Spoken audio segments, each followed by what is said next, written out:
दोस्तों जरा सोचिए कि नागमणि में कितनी शक्तियां होंगी और अगर ये किसी इंसान के हाथ लग जाए तो वो इंसान बहुत ही शक्तिशाली हो जाता है जिससे वो जो चाहे वो कर सकता है। लेकिन दोस्तों नागमणि को साधारण इंसान हासिल नहीं कर सकता।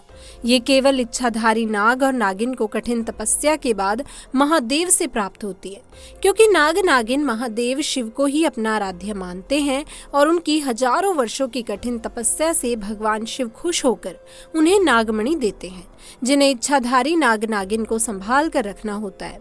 लेकिन दोस्तों अगर कोई नागमणि चालाकी से चुरा ले तो उस व्यक्ति के साथ क्या होगा? इसी तरह की महत्वपूर्ण और ज्ञानवर्धक जानकारी प्राप्त करने के लिए हमारे चैनल समृद्धि को सब्सक्राइब करें और बेल आइकन को प्रेस करें ताकि नई वीडियोस की अपडेट आपको सबसे पहले मिल सके। आइए जानते हैं आज की इस वीडियो में, क्योंकि दोस्तों तब क्या हुआ होगा जब इच्छाधारी नागिन ने दिया एक बच्चे को जन्म और व्यक्ति की एक गलती के कारण इच्छाधारी नागिन ने उसके साथ जो किया सुनकर लोगों के होश उड़ गए।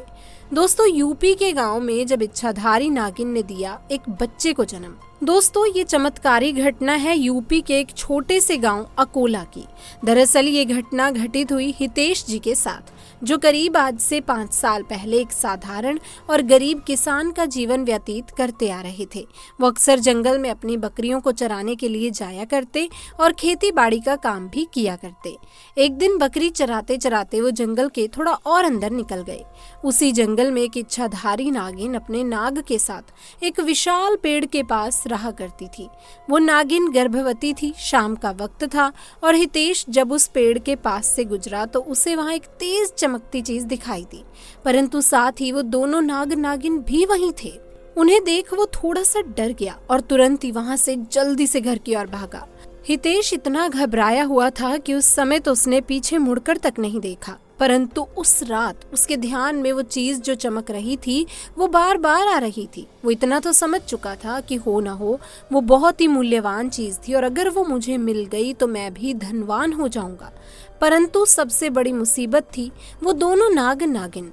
अगले दिन वो वापस जंगल उसी पेड़ वाले स्थान पर गया और कुछ दूर खड़े रहकर छिपकर उस पेड़ के पास रह रहे नाग नागिन को देखने लगा। कुछ देर देखने के बाद उसने ध्यान दिया कि नागिन तो गर्भवती है। वो उस रात घर आकर सोचने लगा कि ये अच्छा मौका होगा, जब नागिन अपने बच्चे को जन्म देगी तभी वो नागमणि चोरी कर लेगा, क्योंकि उस समय नागिन कमजोर होगी, बस नाग को मारना होगा। दोस्तों कहते हैं अगर किसी नाग के मुंह की तरफ गोबर मार दिया जाए तो वो अपना होश खो बैठता है। अब हितेश हर रोज गोबर लेकर उस विशाल पेड़ के पास छुपकर सही मौके का इंतजार करने लगा। एक दिन वो मौका भी आया जब नागिन अपने बच्चे को जन्म देने वाली थी। तभी चुपके से हितेश ने नाग के मुंह पर तेजी से गोबर मारा और फिर एक बड़े पत्थर से नाग को मार डाला। फिर उसने नागिन और उसके बच्चे को भी मार डाला और उस मणि को उठाकर जल्दी से घर की तरफ निकल पड़ा। परंतु उधर नागिन किसी तरह बच गई थी और बस बेहोश पड़ी थी। जब नागिन को होश आया उसने अपने बच्चे और पति को मरा देखा तो उसके दुख दर्द का ठिकाना नहीं रहा।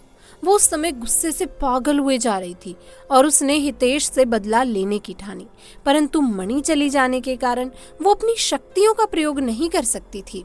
परंतु दोस्तों अभी भी वो अपना रूप तो बदल ही सकती थी। इधर हितेश को जैसे ही मणि मिली उसका पूरा जीवन परिवर्तित हो गया। उसकी फसल इस बार काफी अच्छी हुई और काफी महंगे भाव में बिकी। उसकी तो जैसे मानो लॉटरी लग गई हो, क्योंकि जो भी वो धंधा कर रहा था उसे हर जगह से लाभ मिल रहा था और हितेश को पता था कि ये सब उस चमत्कारी नागमणि का कमाल है। गांव में हर जगह उसका नाम था।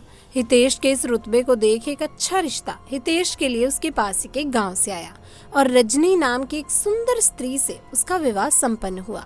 रजनी अपने पति हितेश को बहुत प्यार करती थी और बहुत इज्जत भी देती थी। दोनों एक दूसरे का कदम कदम पर साथ निभाते। उनकी जोड़ी गांव में मिसाल बन चुकी थी। उधर नागिन भी एक पुरुष का रूप धारण कर राजन नाम से हितेश के यहाँ उसका मुंशी बन गया और हितेश का विश्वास जीतने लगा।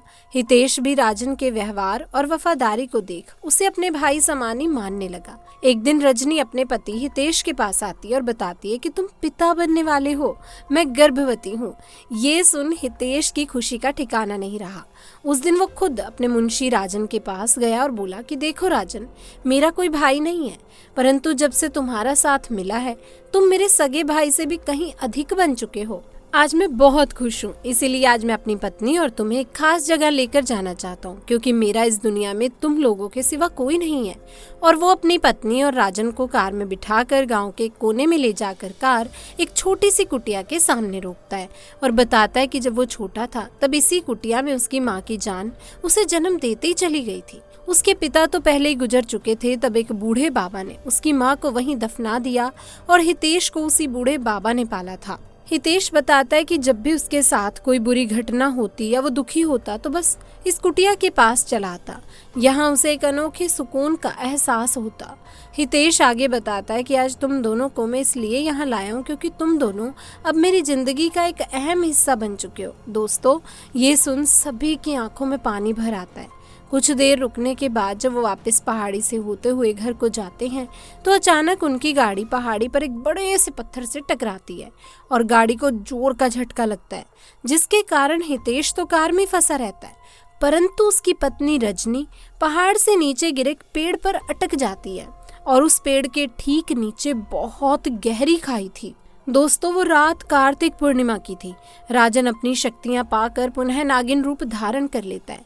हितेश राजन को देख चौंक जाता है क्योंकि राजन अब नागिन में पुनः बदल गया था। वो नागिन हितेश को बताती है कि कैसे ठीक इसी तरह वो भी इसी स्थिति में फंसी थी जब हितेश ने उसका पूरा घर संसार लूट लिया था, उसके पति और बच्चे को मारकर, और आज मेरे पास बदला लेने का मौका है।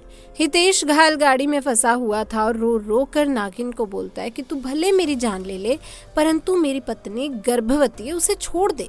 परंतु तभी उस नागिन को अपनी वही स्थिति याद आती है कि क्या होता है जब कोई अपना छिन जाता है। ये जिंदगी का सबसे बड़ा दुख होता है। नागिन ने हितेश का उसकी पत्नी के प्रति सच्चा प्यार देख उसे माफ कर दिया और रजनी को उस पेड़ से निकाल बचा लिया तथा दोनों को हॉस्पिटल छोड़ खुद वापस जंगल में उसी विशाल पेड़ के पास चली गई। जब हितेश हॉस्पिटल से स्वस्थ होकर अपनी पत्नी के साथ घर वापस लौटा तो उसे अपनी गलती का एहसास हुआ और उसने जाना कि उसने कितनी बड़ी गलती करी है। वो नागमणि को लेकर उसी विशाल पेड़ के पास गया और उस पेड़ के पास उस नागमणि को रख फूट फूट कर रोने लगा और शाम को वापस घर आ गया। दोस्तों, ऐसा माना जाता है कि इच्छाधारी नागिन के पास एक ऐसा रतन होता है जो किसी हीरे से बहुत कीमती होता है। इस रतन को ही नागमणि के रूप में पहचाना जाता है। जिस भी नाग नागिन के पास नागमणि हो उसे बहुत ही शक्तिशाली माना जाता है और वो जिंदगी भर उसकी रक्षा भी करते हैं। इसके अलावा ऐसा भी माना जाता है कि जिस इंसान के पास नागमणि हो उसकी किस्मत बदल जाती है और उसे कई अलौकिक शक्तियां प्राप्त हो जाती हैं। तो दोस्तों, कभी कभी इंसान लालच में इतनी बड़ी गलती कर बैठता है कि फिर उस गलती को कभी ठीक नहीं किया जा सकता और बस अंत में पछतावा ही रह जाता है। आपको ये घटना कैसी लगी हमें कमेंट बॉक्स में जरूर बताएं। साथ ही वीडियो को लाइक करें, शेयर करें और चैनल को भी सब्सक्राइब जरूर करें। तब तक के लिए हर हर महादेव।